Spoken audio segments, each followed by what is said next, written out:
마태복음 6장 12절 말씀 한 절만 읽겠습니다. 12절 말씀 같이 읽습니다. 시작. 우리가 우리에게 죄 지은 자를 사하여 준 것 같이 우리의 죄를 사하여 주시옵고. 아멘. 기도하겠습니다. 거룩하신 아버지 하나님, 감사를 드립니다. 모든 것이 다 하나님의 은혜입니다. 오늘도 아버지 하나님, 저희들의 발걸음을 이곳으로 옮기시고 우리의 이 시간 마음을 다하여서 아버지를 배울 수 있도록 하신 하나님 감사합니다. 하나님, 성도에게 있어서 아버지를 찬양하고 아버지를 예배하는 것보다 더 영광스러운 것이 어디 있겠습니까? 하나님, 무엇보다도 아버지의 말씀을 듣는 것이 우리에게 얼마나 큰 복이겠습니까? 아버지 하나님, 이 시간 말씀을 통하여서 우리의 영혼을 새롭게 하여 주시고 다시 한번 하나님 더욱더 주님을 바라보고 주님을 의존하고 주님을 사랑하는 자를 될 수 있도록 도와주십시오. 그런 하나님을 의존할 수 있는 그런 믿음이 불일 듯 성령 안에 우리 안에 일어날 수 있도록 주님 도와주시옵소서. 아버지 하나님, 이 시간에 아버지의 말씀을 듣습니다. 주님, 주께서 성령을 통하여 감화 감동하시며 말씀하실 때 이 진리의 빛이 우리의 심령 가운데 밝게 드러나게 하여 주시옵소서. 예수 그리스도의 이름으로 기도합니다. 아멘. 자, 오늘은 주기도문 11번째 강해로 우리 자신을 위한 간구 가운데 두 번째 간구의 내용에 대해서 살펴보겠습니다. 주기도문은 7가지의 간구로 되어 있는데 앞에 3가지는 하나님을 향한 청원이라고 할 수 있고 나머지 4가지는 우리 자신을 위한 청원이라고 할 수 있는데 우리는 앞선 3가지 청원, 하나님을 향한 청원을 살펴봤고, 그리고 우리 자신을 향한 첫 번째 청원, 바로 일용할 양식을 구하는 기도에 대해서 우리가 함께 살펴봤습니다. 여러분, 일용할 양식을 구하는 기도에서 가장 중요한 것은 하나님께서 우리에게 이 땅에 있는 모든 것들을 우리에게 일용할 양식으로 주셨다라고 하는 것을 우리가 늘 기억해야 한다는 것입니다. 그러므로 우리 사람이라고 하는 존재는 하나님 이외에 그 이 세상에 있는 그 어떤 것에도 우리가 굴복하거나 그들을 우리의 예배의 대상으로 삼거나 해서는 안 된다는 것입니다. 우리는 하나님의 형상으로 피조된 하나님 다음에 위치한 이 버그망에 위치한 가장 존귀한 존재인 것이고, 또 하나님께서 그 하나님의 형상을 따라 지음받아서 이제 이 세상에 있는 모든 피조물들을 정복하고 다스려서 앞에 있는 3가지 하나님의 영광, 하나님의 이름의 영광이 드러나고 하나님의 나라가 임하며 하나님의 뜻이 하늘에서 이루어진 것처럼 이 땅에서 이루어지도록 하는 그런 제사장으로서의 그런 역할을 수행하는 자로서 우리가 이 세상에 있는 모든 피조물들, 모든 것은 우리를 위해서 있지만 그 모든 피조물이 하나님의 영광을 위해서 있고 하나님을 위해서 있지만 정말 영광스러운 것은 그 또한 모든 피조물들은 우리의 일용할 양식을 위해서 있다는 것입니다. 그러나 우리는 그 일용할 양식을 위하여 있지 않고 하나님을 위하여 있다는 사실을 우리는 절대로 잊지 않고 우리에게 있는 모든 일용할 양식을 때를 따라서 돕는 은혜, 하나님께서 주시는 것을 마음껏 먹고 마시고 또 즐거워하고 또 사용하되, 그러나 우리 자신은 하나님의 영광을 위해서 있어야 된다라고 하는 것을 말씀을 드렸습니다. 여러분, 여기서 일용할 양식을 구하는 기도는 하나님의 형상대로 피조된 저와 여러분이 이 세상을 하나님이 지으신 창조의 목적대로 살고 또 인간답게 살도록 하기 위해서 필요한 모든 육체적이고 정서적인, 정신적인 모든 필요를 말하는 것이다라고 제가 말씀을 드렸습니다. 그러나 인간이 다른 모든 피조물과 또한 다른 면이 하나 있는데 그것은 사람이라고 하는 존재는 영적 존재라는 사실이죠. 하나님이 사람을 지으실 때 육체만을 가진 존재가 아닌 바로 영혼이 함께 있는 영육혼 합일체로 하나님이 지으신 것이죠. 그러므로 사람은 하나님이 공급해 주시는 일용할 양식을 통하여 그 육체가 채워지고 공급받는 것뿐만 아니라 영혼의 배부름이 반드시 있어야 하나님이 창조하신 그 원래의 모습대로 우리가 살아갈 수 있게 되는 것이죠. 따라서 오늘 주기도문은 우리 자신을 위해서 간구할 때 일용할 양식을 위한 육적인 필요만이 아니라 우리의 영적인 필요를 따라서 간구하라, 이렇게 이제 두 번째 필요부터 이렇게 쭉 말씀하는 것이에요. 근데 여기서 우리가 깨닫게 되는 사실 한 가지는 주기도문이 우리의 육적인 필요를 위해서는 이렇게 한 가지만, 일용할 양식만 구하도록 요청했지만 영혼의 필요를 위해서는 세 가지의 요청을 하도록 했다라는 점입니다. 여러분, 그 세 가지가 뭐냐면 이런 것이죠. 우리가 우리 죄를 사하여 준 것 같이 우리 죄를 사하여 주시옵고 하는 것이고, 두 번째 것은 뭐냐면 우리를 시험에 들지 말게 하시옵고 하는 것이고, 세 번째는 다만 악에서 구하옵소서 하는 것입니다. 이것은 우리의 육체가 오직 하나님만을 의지하여 서 있지만 우리의 영혼이라고 하는 것은 더욱더 우리의 육체보다도 더욱더 전적으로 하나님을 의지하여 서 있음을 성경이 말씀하고 있다, 이렇게 할 수 있죠. 그런데 이런 우리의 모든 영적인 필요들 가운데 주님은 죄의 용서에 대한 말씀을 가장 먼저 말씀하시는 것입니다. 그러니까 영적인 필요도 세 가지를 언급하시지만 그 가운데에도 죄 용서에 대한 언급을 가장 먼저 첫 번째로 언급하시는 것입니다. 이것은 하나님과 우리 사이를 가로막는 가장 커다랗고 근본적인 장애물인 바로 이 죄에 대한 죄가 있는 것이기 때문에 이 죄의 문제를 우리가 해결하지 않고는 하나님과의 더 깊은 관계 속으로 한 발자국도 들어갈 수 없다라고 하는 것을 성경이 말씀하는 것이죠. 특별히 이 용서에 대한 문제가 저와 여러분의 삶에 얼마나 중요하고 시급한 문제인지 주님은 이 주기도문을 다 가르치신 후에 바로 이어서 추신처럼 또다시 용서에 대한 똑같은 말씀을 반복해서 언급하시고 있습니다. 그게 14절과 15절 말씀이죠. 주기도문을 다 마치시고 추신처럼 한 번 더, 이게 굉장히 중요한 말씀이기 때문에 한 번 더 강조하여 추신처럼 말씀하고 있어요. 자, 14절 15절 보세요. 너희가 사람의 과실을 용서하면 너희 천부께서도 너희 과실을 용서하려니와 너희가 사람의 과실을 용서하지 아니하면 너희 아버지께서도 너희 과실을 용서하지 아니하시리라. 여러분, 지금 이 주기도문의 가르침을 받고 있는 제자들이나 그리고 저와 여러분은 이미 하나님의 은혜로 용서함을 받은 자들이에요. 여러분, 우리가 이 주기도문을 보면서 알아야 될 것은 뭐냐면 예수님께서 이 주기도문을 가르쳐 주시는 것은 지금 믿지 않는 자들에게, 믿음이 없는 자들에게 가르쳐 주신 것이 아니라 믿음이 있다고 하는 당신의 제자들에게 당신의 백성들에게 지금 가르쳐 주시는 것이에요. 그러면 이렇게 하나님의 큰 은혜를 입어서 죄의 용서함을 받은 저와 여러분은 이전과는 전혀 다른 관점과 생각과 가치관 가운데 세상을 살아가야 하는 필연을 지닌 자들이 된다, 이렇게 성경을 말하는 것이죠. 여러분, 우리가 어떻게 달라졌습니까? 바로 이전에는 우리가 예수를 믿고 그 하나님의 은혜를 입어서 죄 용서함을 받고 새 사람이 되기 전까지는 우리는 평생 동안 어떻게 살았냐면 나의 이름을 위해서 살았고 나의 나라를 위해서 살았고 나의 뜻을 구하며 살던 그런 자들이었어요.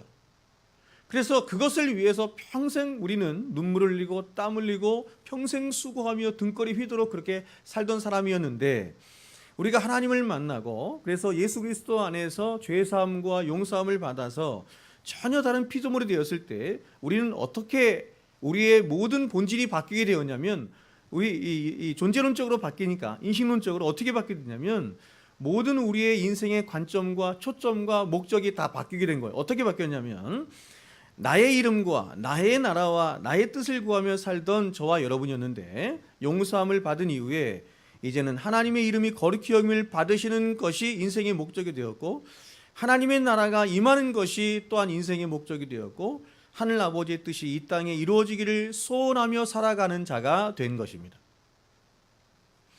여러분, 이것은 제가 앞서서 말씀드렸지만 하나님의 백성과 하나님이 아닌 백성을 나누는 가장 중요한 성경이 말하는 시금석이라고 할 수 있어요. 왜냐하면 이 세 가지는 하나님이 우리를 구원하신 가장 궁극적인 목적이 여기에 있기 때문에 그렇습니다. 근데 여러분, 자, 우리가 이렇게 하나님 앞에 구원을 받았음에도 불구하고 우리의 실제의 삶에 있어서는 우리는 그렇지 않다라고 하는 것을 우리는 봐요. 그렇죠? 그래서 여러분, 정말 하나님의 이름에 거룩히 여김을 받으시는 것이 여러분의 인생의 목적이 됩니까? 하나님의 나라가 임하는 것이 여러분의 인생의 목적이 됩니까? 하나님의 뜻이 하늘에서 이루어진 것처럼 여러분의 삶 가운데 이루어지기를 원합니까? 이렇게 물으면 그 누구도 속 시원하게 대답을 잘 하지 못하죠. 그런 소원함은 있지만, 그런 소원함은 너무나 간절히 있지만 우리의 삶 가운데 그것이 너무 이루어지지 않는 것을 우리는 너무나 쉽게 체감하게 되죠. 그래서 이런 참된 성도의 삶과는 거리가 너무 먼 것 같은, 그래서 어떤 때는 이런 나 자신을 보면서 너무나 그렇죠, 크게 절망을 해서 내가 과연 하나님의 백성이 맞나 하는 생각마저 들 때도 있어요.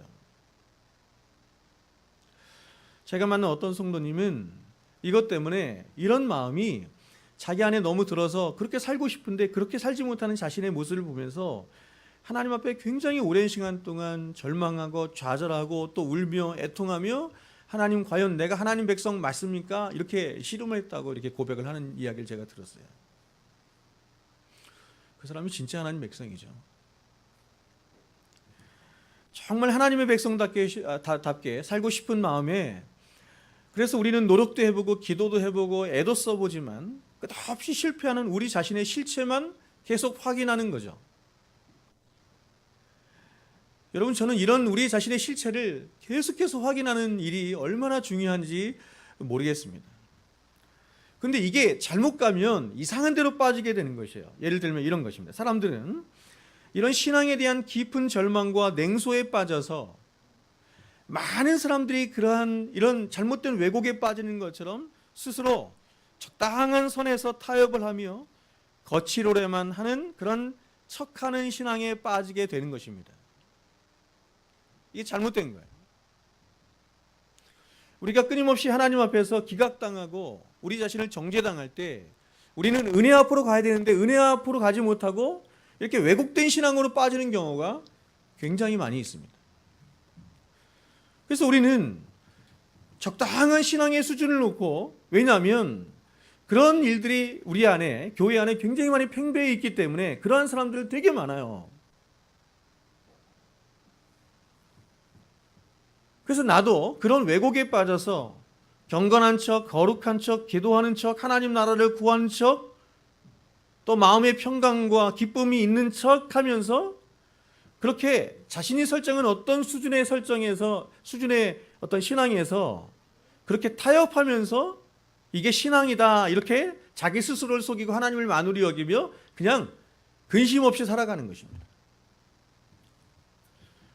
그래서 사람들은 교회에 나와서 어찌 보면 다 가면을 쓰고 서로에 대한 기본적인 예의만 갖춘 채 깊은 신앙에 대해서 또 삶에 대한 아주 민감한 문제들은 이렇게 절대 건드리지 않은 채 그렇게 적당한 선에서, 하나님과의 관계도 적당한 선이지만 성도와 성도들 사이에서도 적당한 선에서 거리를 두고 그렇게 아주 민감한 문제는 건드리지 않고 그렇게 하는 것이에요.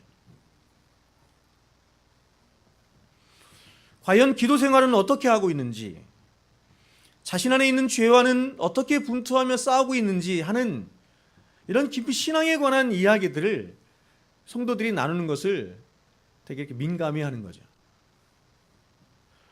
또한 구체적인 삶으로 나아가서는 예를 들어서 이런 것입니다. 사업을 하는 사람은 사업을 하는 데 있어서 얼마나 내가 정직하게 세금을 내며 사업을 하고 있는지, 또 11조는 얼마나 정직하게 하고 있는지, 딸을 시집 보내는데 과연 세상적인 조건들 따지지 않고 믿음이 좋은 청년 만나서 결혼을 하게 했는지, 이런 문제는 성도들 상호간에도 이야기를 할 때 굉장히 민감한 부분이기 때문에 주제의 대화로 다루지 않는 것이죠. 그래서 사람들은 대체적으로 생각하기를 이런 문제들은 모두가 다 거의 제대로 하고 있지 못하기 때문에 이런 문제들을 건드리는 것은 서로에 대한 예의가 아니다 라고 생각하는 것입니다.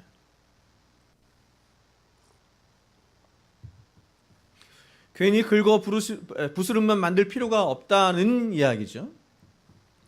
그래서 이런 생각들이 교회 안에 점점 더 크게 자리를 잡게 되면 이제 목사는 성도들을 향해서 더 이상 그들 안에 숨겨진 죄의 문제들에 대해 말할 수 없게 되어서 이제 교회는 하나님의 말씀도 사라지게 되고 성도들 안에는 회개의 눈물도 사라져서 그들 안에 숨겨진 죄악들은 넘쳐나게 되고 성도들은 그저 가면을 쓰고 서로에 대한 예의만을 지키며 인간적인 교제와 행복들만 넘쳐나게 되는 것이에요. 즉 교회는 이제 형식과 외식으로만 가득한 그것으로만 이렇게 넘쳐나는 그런 교회의 모습이 되는 거죠. 그러나 여러분, 이렇게 교회가 외식으로 충만하게 되면 이제 교회는 볼장 다 보는 것입니다. 겉으로 보기에 이런 교회는 굉장히 젠틀해 보이고 행복해 보이고 부요해 보여요. 왜냐하면 서로 민감한 것들을 건들지 않기 때문에 문제가 발생하지 않거든요. 강단에서 말씀을 전하는 목사도 더 이상 깊은 죄에 대해서는 말하지 않아요. 죄의 본질에 대해서도 말하지 않고, 형식적인 신앙을 가지고 있는 성도들의 죄에 대해서도 말하지 않고, 성도들 상호간에도 이렇게 세속주의로 물질주의적으로 이렇게 살아가는 모습들에 대해서 서로가 위민하면서 그렇게 하나도 부끄러워하지 않아요. 예를 들면 이런 것입니다. 제가 예전에 있던 어떤 교회에서 성가대가 한 60명, 80명 이렇게 됐었는데 거기 있는 사람들은 다 같은 백을 갖고 다녔습니다. 루이비통 백을 갖고 다녔어요.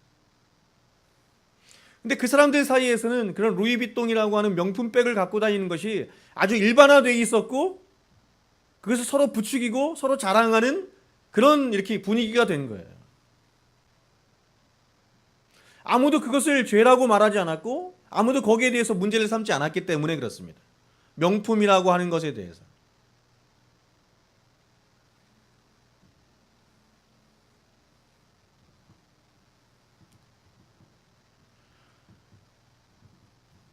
믿지 않는 자식과 자기 자식이 믿지 않는 어떤 그 배우자를 만나서 결혼을 했어요. 근데 그런 일들이 굉장히 비일비재히 일어났는데 강단에서 그런 것에 대해서 한 번도 얘기를 하지 않아요. 조건만 맞으면 얼마든지 할 수 있어요. 아니, 더 나아가서 어떤 목사님은 자기 자녀인데 자기 자녀를 믿지 않는 사람과 결혼시키는 제가 목사님도 봤습니다. 여러분, 이렇게 되면 교회가 어떻게 되겠어요?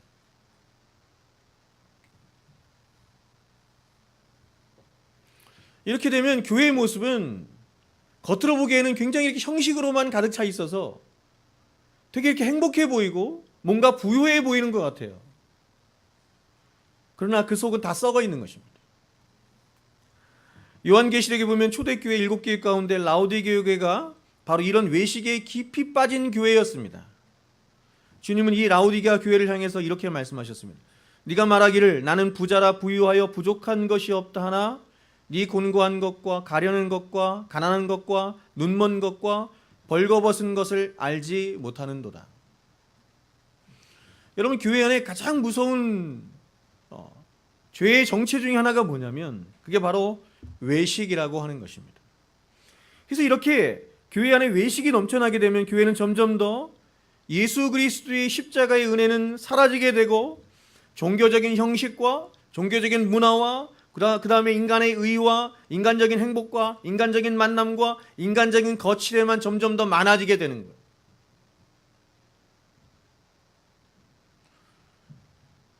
그래서 교회에 와서 얼마든지 자기가 출세한 것에 대해서 자랑하는 것을 아무렇게도 생각하지 않고, 자기 자녀가 승진하고 잘하는 것에 대해서 자랑하는 것도 아무렇게도 생각하지 않고, 그것을 서로 부추기게 되고,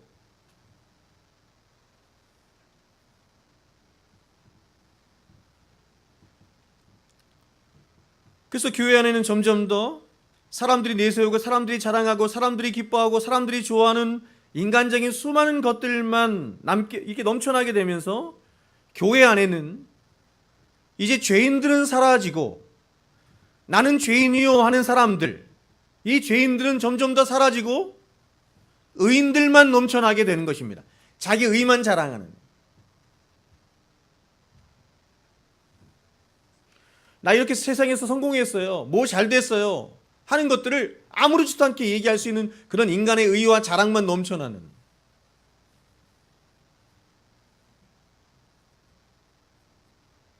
그래서 목사도 그것을 들어줘야만 하는. 만나서 10분이고 20분이고 계속 목사가 바쁜데 주일날 계속 그 얘기를 들어줘야 돼요. 자기 자녀 잘된 얘기.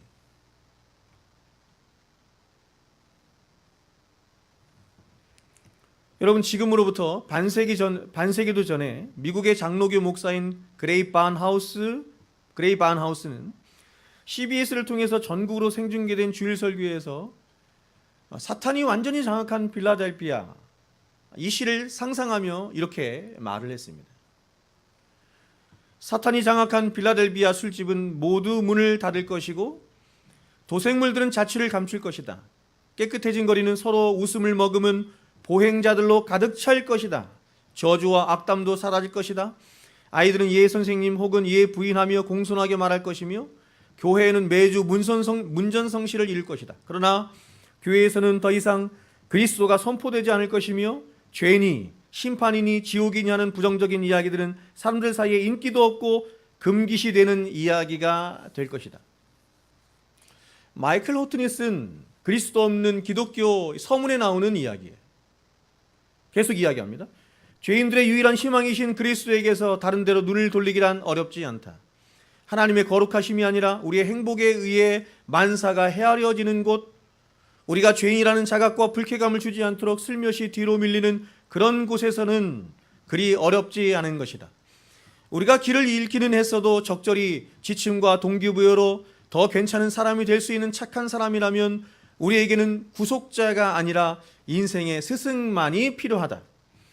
사람들은 여전히 그리스도를 말하고 그분을 높이는 듯 하지만 그것은 그들의 열망과 필요와 감정과 경험과 활동과 야심에 그리스도라고 하는 이름을 살짝 얹혔을 뿐이다. 마이클 호튼 박사가 아주 적절하게 표현한 거죠. 그레이스 반하우스, 그죠? 이 목사님이 설교를 통해서. 여러분 한번 생각해 보십시오. 이렇게 인간적인 의와 자랑과 행복들로 가득한 교회 안의 사람들이 말하는 그 예수는 과연 누구란 말입니까? 제가 여러분에게 설교 시간에 여러 번 말씀드렸던 것처럼 예수님이 오셨을 당시에 팔레스틴 지방에 있는 그 유대인들 사이에서 예수라고 하는 이름은 굉장히 흔한 이름이었어요.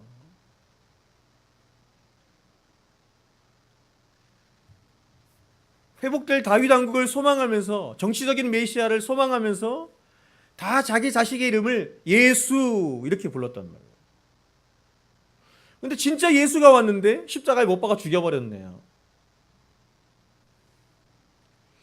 우리는 예수 이렇게 부르면서 다른 예수를 얼마든지 부를 수 있는 것입니다.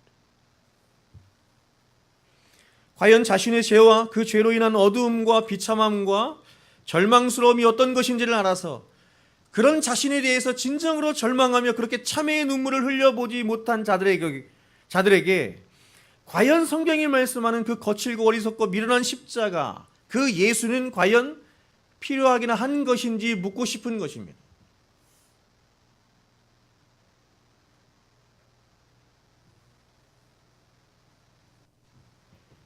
그래서 어느새부턴가 예수는 이렇게 어떤 만화 영화에 나오는 그런 램프의 요정처럼 언제든지 불러서 내가 인생에 여전히 주인인데 내 인생에 이 도움을 받고자 하는 어떤 이상한 신처럼 이렇게 변질되어 버리는 거예요.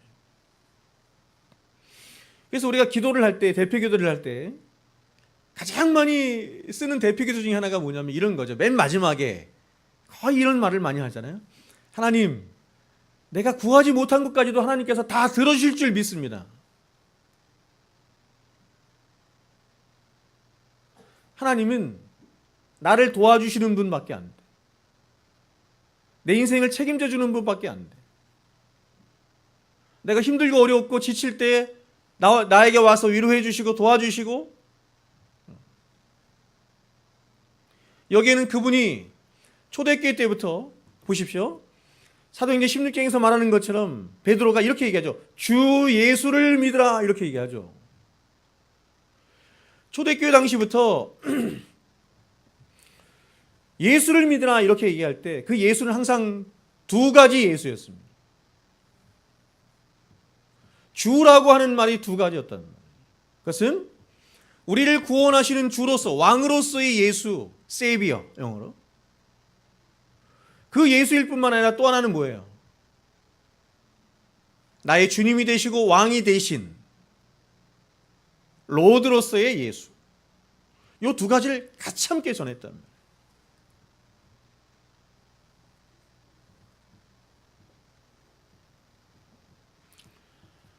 말이에요. 여러분이 알고 있는 여러분의 자신의 실체는 과연 어떤 것입니까? 성경은 말씀하기를 저와 여러분은 상한 갈대와도 같은 자들이며 꺼져가는 심지와도 같은 자들이다 이렇게 말씀을 합니다. 여러분은 갈대밭을 가보셨습니까? 갈대는 농사를 짓지 않은 사람에게 너무나 멋지고 아름다워 보일지 모르지만 농부의 입장에서 볼 때는 가장 쓸모없는 황무지와 같은 땅이 갈대밭이에요.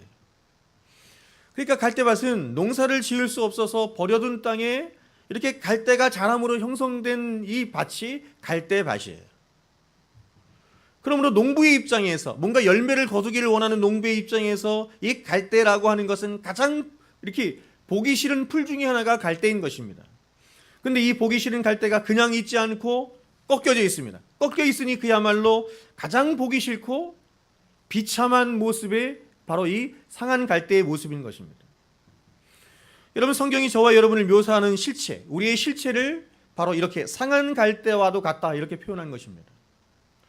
그럼 여러분, 꺼져가는 심지는 또 무엇입니까? 이 심지가 담겨진 등불은 방안을 밝혀주기 위해서 걸어두는 것입니다. 근데 등불 안에 있는 기름이 다 타고 나면 이제 마지막으로 타는 게 심지예요. 제가 어릴 때 기억이 나요. 그러면 심지가 탈 때는 그 심지가 이렇게 환하게 불빛을 내는 게 아니라 기름이 다 탔기 때문에 이제는 그 심지가 타면서 그냥 연기만 풀풀 나면서 눈도 아프고 시리기도 하고 냄새만 풀풀 나는, 그래서 사람들에게 피해만 주는 것. 그리고 이제 그냥 놔두기만 하면 곧 꺼져버릴 것이 바로 심지인 것입니다. 여러분, 저와 여러분이 어떤 존재라는 것입니까? 이제 다 타서 곧 없어질, 또한 마지막까지도 불빛도 내지 못하고 그저 냄새만 나서 사람들에게 피해만 주는 그런 꺼져가는 심지와 같다 이렇게 말합니다. 스가랴에서는 이런 우리를 또 뭐라고 표현하냐면 다 타다 남은 부직갱이 같다 이렇게 표현합니다. 여러분, 부직갱이 아시죠? 시골에 가면 이렇게 불 뗄 때 쓰는 부직갱이. 근데 부직갱이가 다 탔어요. 그래서 끝만 남은 거예요. 그와 같은 모습이라는 것입니다.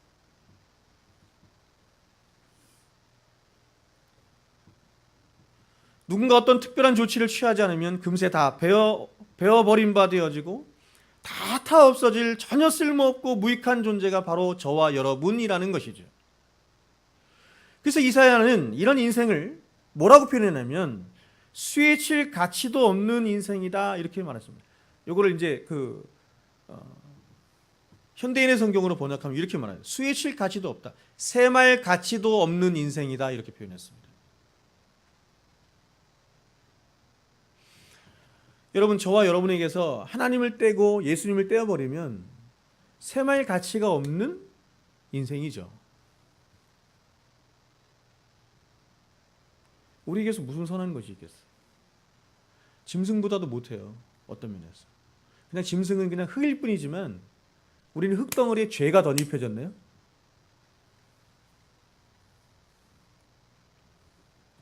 그래서 하나님을 떠나게 되면 개만도 못한, 짐승과도 못한 사람으로 전락할 수 있는. 자, 그런데 여러분, 놀라운 것은 주님은 이런 상한 갈대와 같은 인생을 꺾지 않으시고 꺼져가는 심지와도 같은 인생을 끄지 않으시며 그런 인생을 향해서 말씀하기를 이렇게 말씀해요. 너희는 세상의 소금이다, 세상의 빛이다 이렇게 말씀하는 거예요. 놀라운 거잖아요. 더 나아가서 이런 상한 갈대와 같은 자에게 뭐라고 말씀하시냐면 너는 원수를 사랑하며 주의 이름에 영광을 구하고 그분의 나라를 구하며 주의 뜻이 하늘에서 이루어진 것 같이 땅에서도 이루어지기를 구하라 이렇게 말씀한다는 거죠. 그러니 여러분, 상한 갈대와 같은 인생들에게 이런 말씀은 가당치도 않은 말씀인 거죠.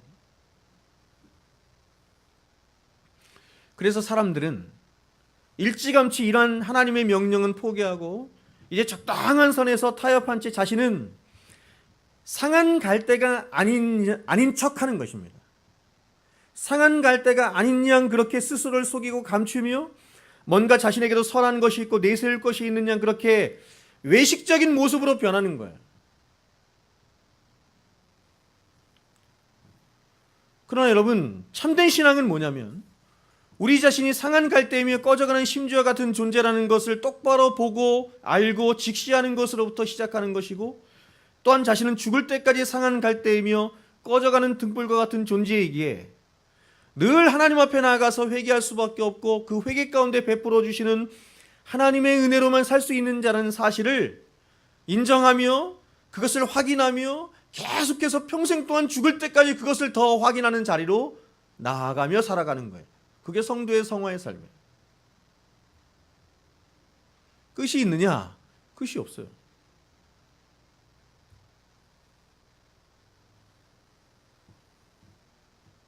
우리가 10년이고 20년이고 말씀과 기도로 훈련받으면 이제 누구의 도움도 받지 않고 혼자서 독립할 수 있는 독립적인 존재가 된 그런 기독교 신앙은 없단 말이에요.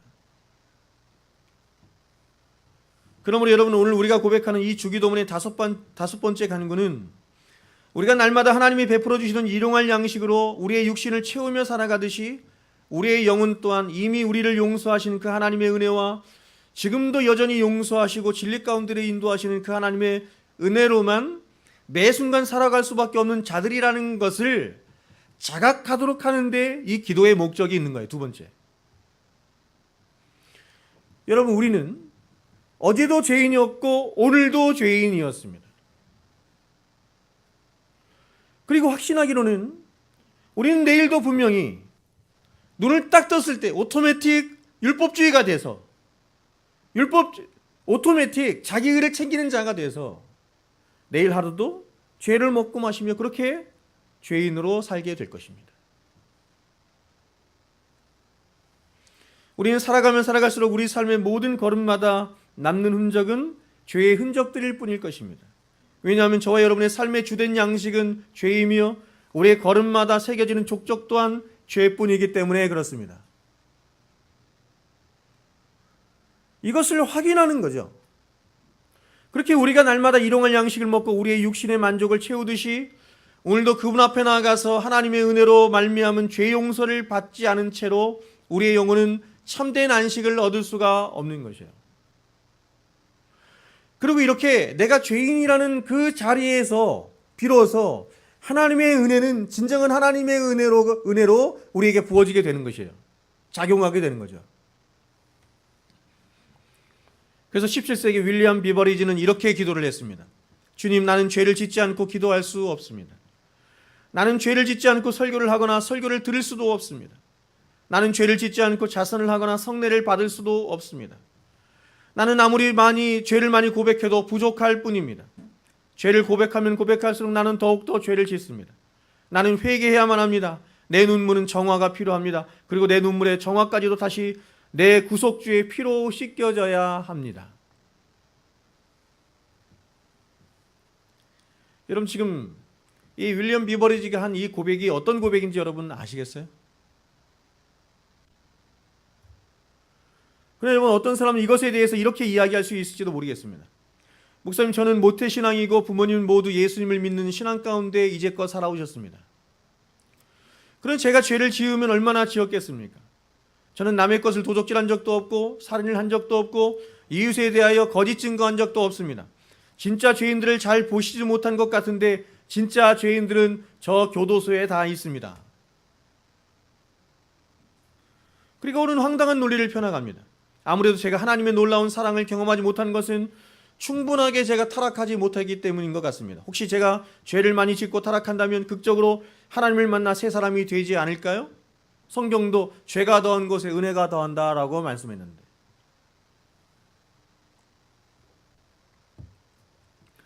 여러분, 이 사람은 성경이 말씀하는 죄가 무엇이며 그리스도의 십자가의 의미가 무엇인지 모르는 사람인 것입니다.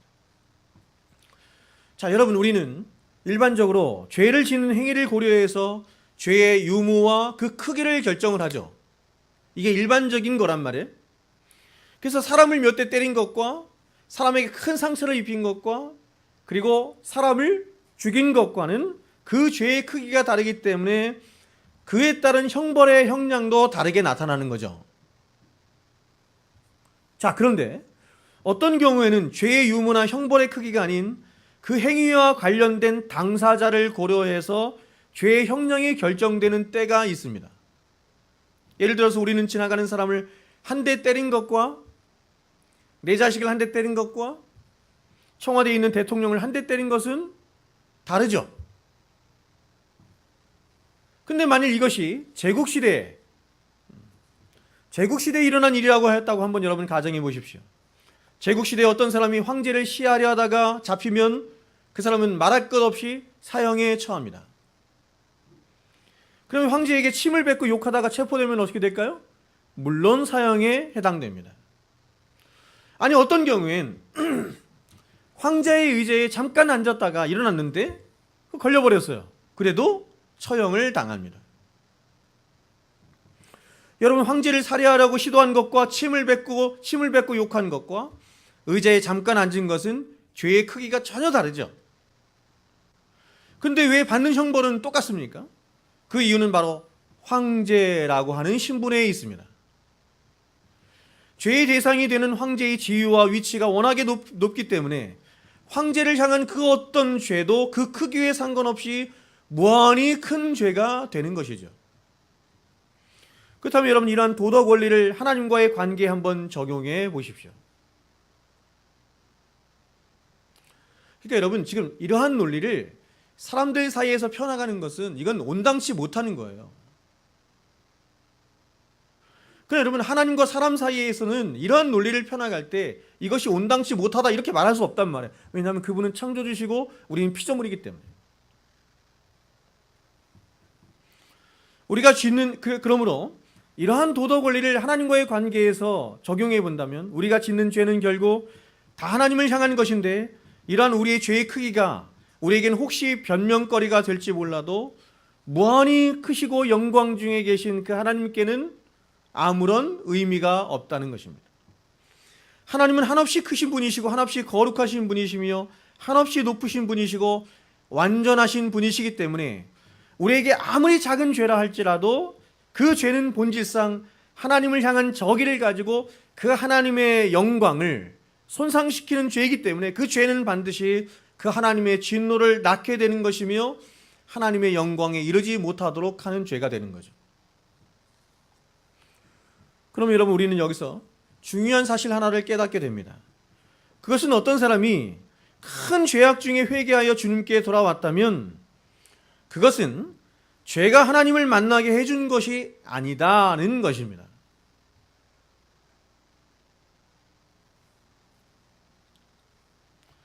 그러면 여러분 그가 본 것은 무엇입니까?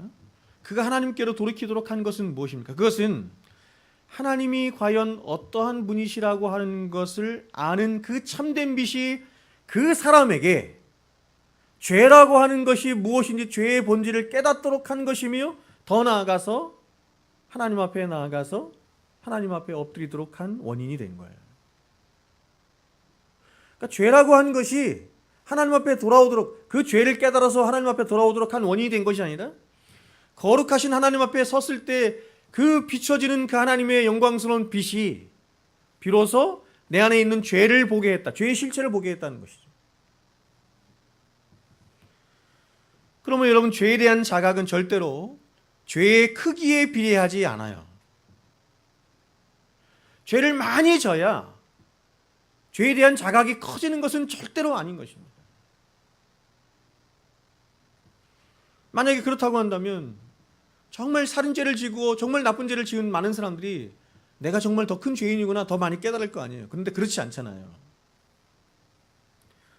죄에 대한 참된 자각은 죄를 죄로 알게 하는 하나님의 거룩하심에 대한 자각에 비례하는 것입니다. 우리끼리 이렇게 있을 때는 제가 늘 말씀드리지만 몰라요. 다 그냥 그놈이 그놈이기 때문에 다 죄인이잖아요. 그래서 그냥 이게 그냥 우리인 건 줄 아는 거죠. 그걸 죄로 여기지 않는 거예요. 시궁창에 사는데 이게 시궁창인 줄 모르는 거예요. 냄새가 나는데 하도 거기에 이렇게 그냥 길들여져 있어서 그 냄새를 냄새로 여기지 못하는 거예요.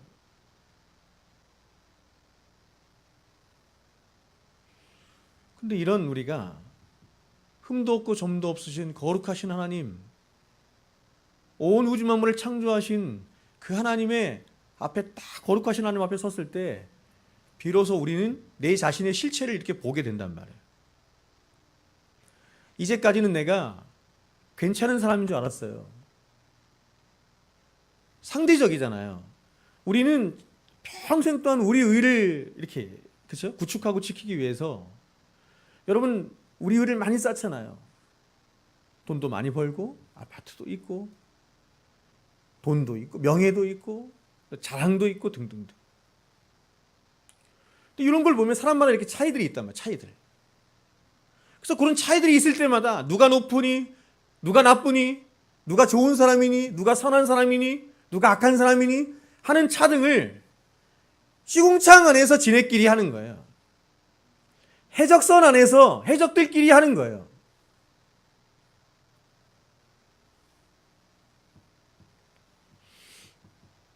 이런 죄인된 우리가 거룩하신 하나님 앞에 섰을 때 비로소 내가 지금까지 쌓아왔던 모든 의라고 하는 것이 얼마나 더러운지를 깨닫게 되고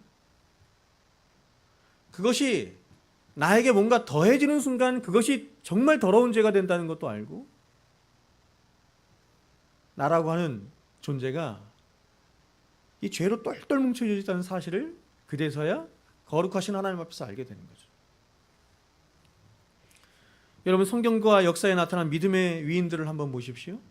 다윗, 이사야, 바울, 예수님의 제자들, 어거스틴, 존 버니언, 에드워즈 백스터, 수많은 청교도들. 여러분 이들이 과연 얼마나 많은 죄를 지었길래 이들은 그렇게도 죄에 대해서 통회하고 아파하며 고백록까지 썼겠습니까? 여러분 고백록 읽어보셨어요? 이 고백록을 이제 어거스틴이 썼잖아요. 근데 나중에는 이 어거스틴이 뭐까지 고백하게 되냐면 자기가 어릴 때 무슨 어릴 때 그게 어떻게 기억이 나죠? 어릴 때 그 어머니의 그 젖꼭지를 물은 것 그것까지 기억을 하면서 그것을 하나님 앞에 이렇게 회개하는 그런 걸 한다고 하잖아요. 여러분 이렇게 하는 것은 이들이 다른 사람들보다 더 많은 죄를 지었기 때문이 아니라 다른 누구도 있어 보지 않은 거룩하신 하나님의 존전에 있어 봤기 때문에 그런 것입니다.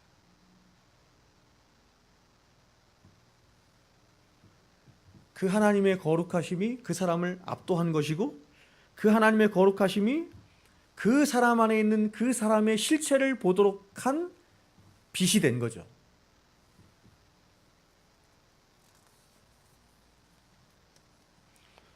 즉 이들은 하나님의 거룩하심을 경험하면서 그 거룩하신 하나님 앞에 있는 자신의 실체를 비로소 보게 된 것이고 그렇기에 자신을 하나님이 베풀어 주시는 죄 용서가 없이는 단 한순간도 살 수 없는 존재라는 사실을 하나님 앞에서 철저하게 자각하고 깨닫게 된 것입니다. 여러분 오늘날 어떤 신비주의 영성을 부르짖는 사람들은 뭔가 자신들이 조작한 신비적인 체험들로 하나님을 느끼려고 합니다. 그래서 촛불을 켜거나 조용한 음악을 틀거나 아니면 자신도 알지 못하는 방언을 계속해서 이렇게 읊조리면서 어떤 신비한 경험을 신비한 세계를 경험하거나 이렇게 느끼면서 그것이 마치 깊은 영성인 것처럼 그렇게 말을 해요. 그러나 여러분 성경이 말씀하는 복음적인 경건, 영성이 같은 말이죠. 복음적인 영성이나 경건이 같은 말이죠. 이것은 절대로 그러한 종교적인 엑스타시를 말하거나 이런 것을 말하는 것이 아닙니다. 성경이 말씀하는 참된 경건, 참된 영성은 제가 로마서 말씀에서 설교했던 것처럼 바로 하나님과의 바른 관계 안으로 더욱더 깊이 들어가는 것을 말하는 거죠. 즉 참된 영성은 하나님의 하나님 되심과 그 하나님 앞에서 내 자신이 누구인지를 바로 알고 깨달음으로 하나님이 창조하신 그 창조의 목적과 위치와 신분에 점점 더 가까이 새 창조되어 가는 것을 말하는 것입니다. 하나님을 향한 인식, 하나님을 향한 정서가 점점 바로 되어지는 것, 이것을 경건이라고 한단 말이죠. 그러면 피조물 된 인간이, 죄인 된 인간이 하나님을 향해서 갖는 바른 인식 혹은 바른 정서적인 이 감정이 뭐예요, 여러분? 정서가 뭐예요? 피조물 된 인간이, 죄인 된 인간이 하나님을 향해서 가져야 하는 바른 정서가 뭐예요? 바른 인식이 뭐예요? 그걸 뭐라고 했어요? 성경에서 계속해서 반복하잖아요. 우리는 하나님을 어떻게 해? 경외한다 이러죠. 경외. 야래. 그렇죠? 이 같은 맥락 속에서는, 그래서 경건이라고 하는 토양 속에서 인간이 딱 섰을 때 그 경건의 토양 속에서 하나님을 바라볼 때 갖는 정서가 야래예요. 경외예요. 경건이라고 하는 것은 하나님과의 바른 관계를 말하는 거라고 그랬잖아요. 하나님과의 바른 관계는 어떤 관계예요? 피조물된 인간이, 죄인된 인간이 하나님을 향해서 갖는 바른 관계는 어떤 관계예요? 하나님을 향해서 두려워하는 것이고 하나님을 향해서 사랑하는 것이라고 그랬잖아요. 얼만큼이요? 끝없이 사랑하는 것입니다. 끝없이 사랑하고 끝없이 두려움을 갖는 것이에요.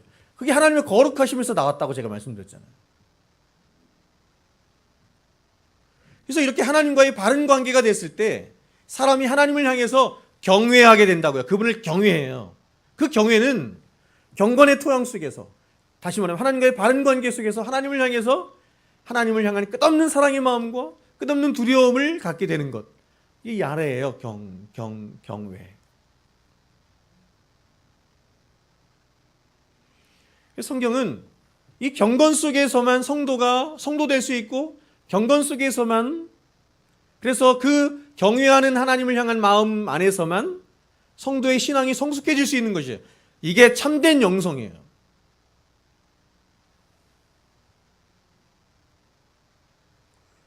그러니까 여러분, 영성운동한다 이렇게 얘기하잖아요. 그래서 어디는 막 기도원 운동하고 막 난리치고 어디는 막 이상한 거 하고 막 별걸, 그런 거 하는 게 아니라 진정한 영성운동은 뭐냐면 경건을 일깨우는 것이죠. 하나님을 두려워하고 하나님을 사랑하는 우리 정서의 마음을 일깨우는 것이에요. 그게 진정한 영성이라고 할 수 있는 것이죠.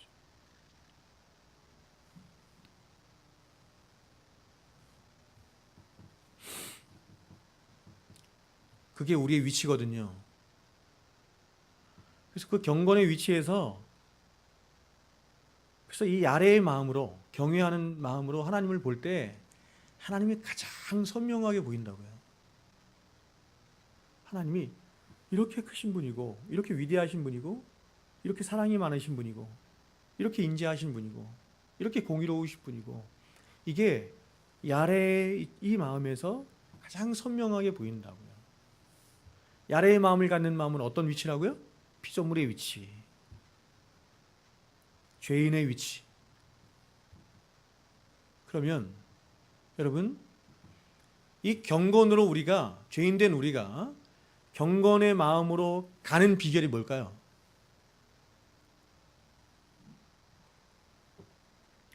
오늘 사도가 그 얘기하는 거죠. 경건으로 가는 비결이 뭐냐면 그게 회개예요. 그게 회개예요. 우리가 경건한 마음을 갖는다라고 하는 것을 제가 다르게 한번 표현해 볼게요. 하나님의 은혜를 알았다, 이런 뜻이에요.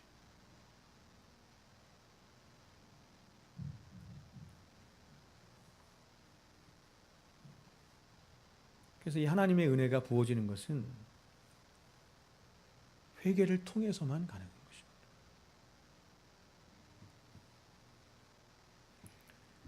그러면 우리가 우리 죄에 대한 진실한 고백과 참회가 이루어지지 않고서는 하나님과의 관계, 바른 관계가 있는 경건으로 들어갈 수 없는 것이며, 따라서 하나님을 향한 바른 예배도 드릴 수가 없는 거예요. 하나님이 원하시는 진짜 예배는 영과 진리로 드리는 예배인데, 그건 뭐냐면 경건한 예배네요. 하나님을 사랑하는 마음과 하나님을 두려워하는 마음이 우리 안에 충만히 있는 상태에서 하나님, 예수로만 드려지는 예배예요. 경건의 핵심이 예수거든요. 우리는 예수를 통해서만 그 크신 하나님, 거룩하신 하나님을 볼 수 있어요. 예수를 통해서만 흠도 없고 점도 없으신 그 거룩하신 하나님을 볼 수 있어요. 그래서 영과 진리로 예배를 드린다는 것은 뭐냐면 예수로 예배를 드린다, 이런 뜻이고, 말씀으로 드린다, 이런 뜻이고, 경건으로 예배를 드린다, 이런 뜻이라고 할 수 있어요.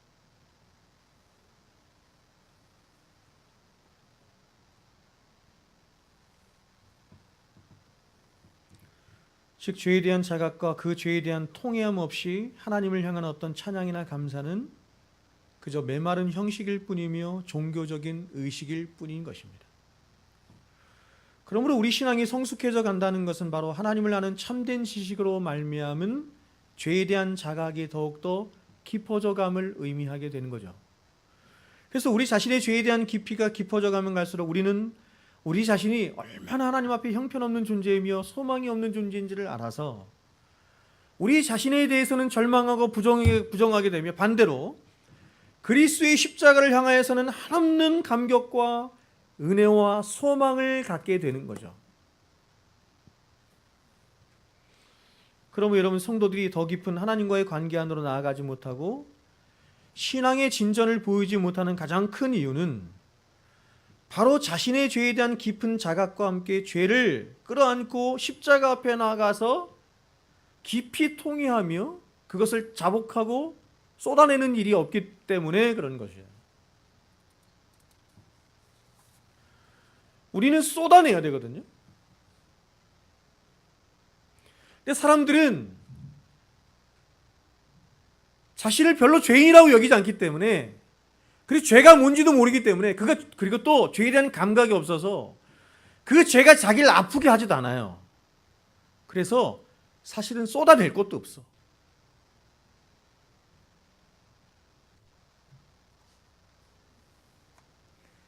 이게 그 영혼의 비참인데 그게 비참인지를 모르는 거죠. 감각이 없기 때문에. 하나님을 사랑하고 하나님을 두려워하는 마음이 없기 때문에.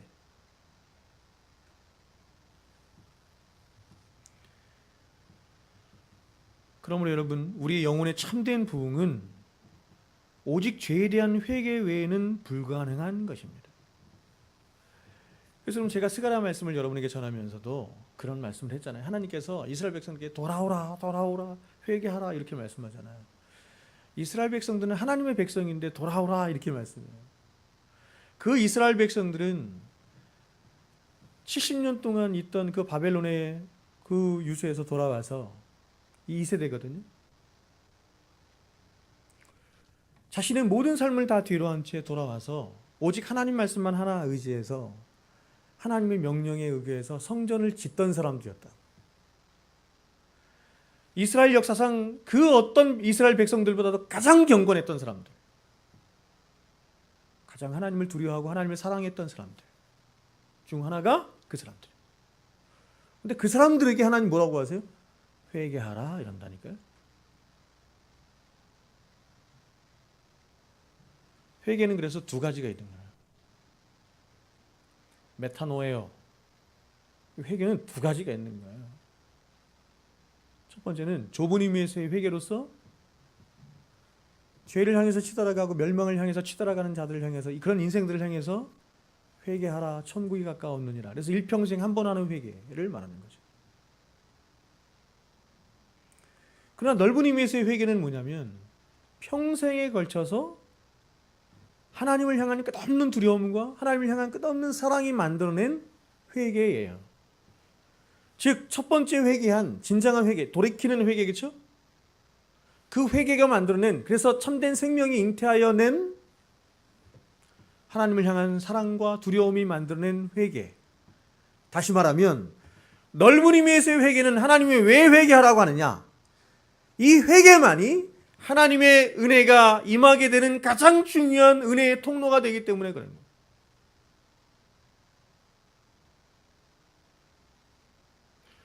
우리가 그 회개, 넓은 의미에서 회개를 하지 않으면 멸망한다든지 아니면 무슨 지옥불에 던져진다든지 그래서 회개하라 이렇게 말씀하는 것이 아니라 하나님이 당신의 백성된 성도들에게 부어주시기를 원하는 그 한없는 은혜를 부어주시기를 원하는 유일한 통로가 회개에 있기 때문에 회개하라 이러는 것이에요.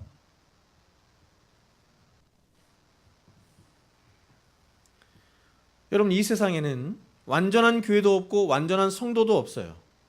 다만 회개하는 교회만 있을 뿐이고 회개하는 성도들만 있을 뿐입니다. 회개하는 교회, 회개하는 성도가 진짜 교회고 진짜 성도죠. 아무리 교회가 커도, 아무리 사람들이 많이 모여도 회개가 없는 교회는 교회도 아니고 회개하지 않은 성도는 성도도 아닌 거예요. 평생의 삶에 있어서 성도의 삶에 있어서 회개가 멈췄다. 은혜가 멈춘 거예요. 아니 목사님 언제까지 회개합니까? 죽을 때까지요.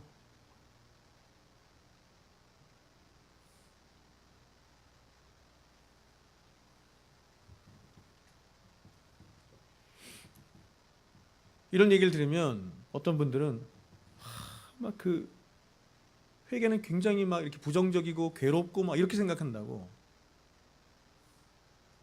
그 사람은 아직 회개가 뭔지를 모르는 사람이에요. 회개를 안 해본 사람이에요. 스펄전이 얘기했다 이제 달콤한 슬픔이라고 했다니까. 회개를 달콤한 슬픔. 진짜 우리를 가장 달콤한 은혜로 인도하는 게 회개예요.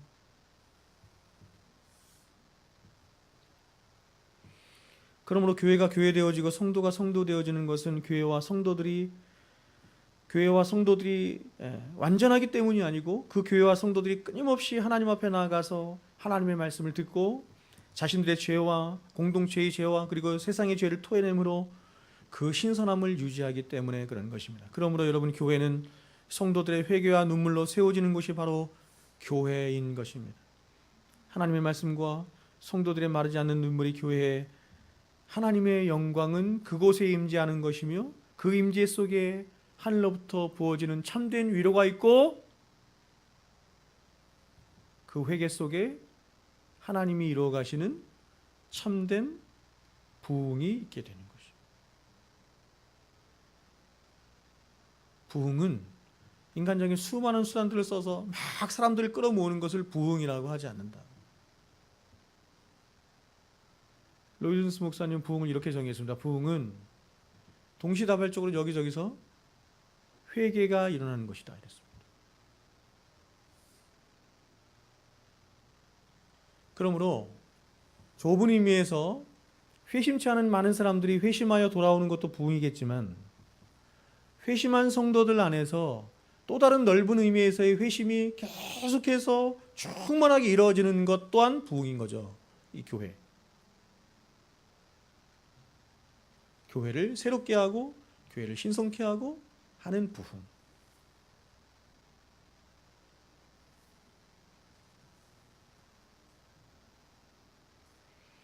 여러분, 세상에서 가장 가련한 사람은 바로 자신의 죄에 대하여 더 이상 회개할 것이 없다라고 말하는 사람입니다.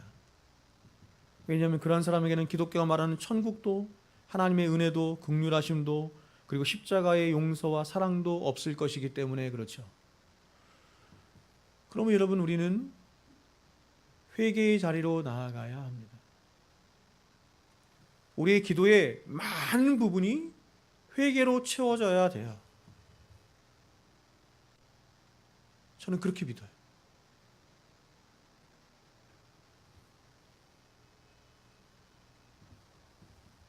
기독교가 말하는 모든 성도의 복됨과 영광스러움은 다 회개하는 자들의 것입니다.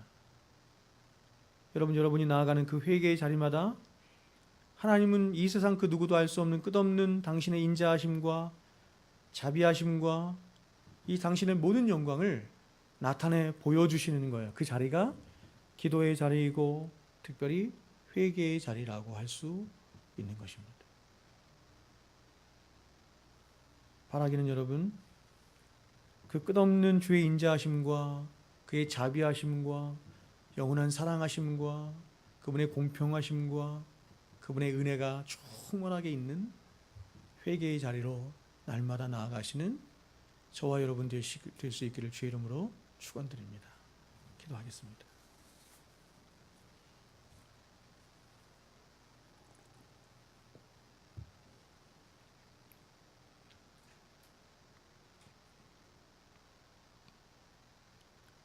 거룩하신 아버지 하나님, 우리는 다 죄인들입니다. 아버지 하나님, 우리가 입술로만 죄인인 것을 말하며 고백하지 않게 하시고 진정으로 거룩하신 하나님, 그 하나님 앞에서 하나님이 비춰주시는 진리의 빛으로 우리 자신을 보게 하시고 알게 하시고 깨달아서 과연 하나님 앞에 우리가 어떤 존재인지 그 실체를 보고 알아서 그 하나님의 거룩하심을 향한, 그 하나님의 무한하신 영광을 향한, 그 무한하신 하나님의 사랑을 향한 끝없는 두려움과 끝없는 목마름을 갖는 하나님의 백성들 되게 하여 주셔서 이 땅에서 하나님이 목적하신 그 성도의 삶으로 날마다 새 창조되어가는 저희들 되게 은혜를 더하여 주시옵소서. 그러기 위해서 날마다 회개하는 자리로 나아가는 성도들 되게 하옵소서. 예수 그리스도로 기도합니다. 아멘. 이제는 우리 구주 예수 그리스도의 은혜와 하나님 아버지의 크신 사랑하심과 성령님의 교통 충만하심 역사가 이제부터 영원토록 우리와 항상 함께 있을지어다. 아멘.